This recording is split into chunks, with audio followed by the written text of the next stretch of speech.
Ndo maana mzungu anasema if we unite nobody fails. Wahindi wanatengeneza succession plan kuhakikisha biashara za familia zinaendelea kukua na kutawala soko popote walipo duniani. Succession plan ni kupeana kijiti. Halafu jamaa wanabebana sana kwenye biashara kama sisi tunavyobebana kwenye pombe. Ujanja ni kulewa na marafiki. Ni jambo zuri kwa kada nyingine, lakini baya kwenye biashara. Wanakopeshana sana wao kwa wao. Sisi huku kuna mtu ukimkopesha pesa anadhani wewe ni tajiri, kwa hiyo hakulipi.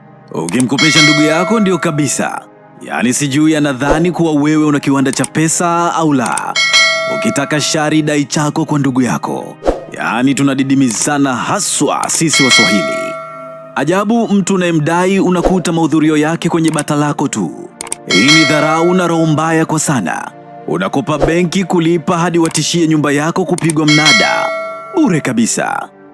Sikiliza, uaminifu ndio unakufanya hela ikufuate.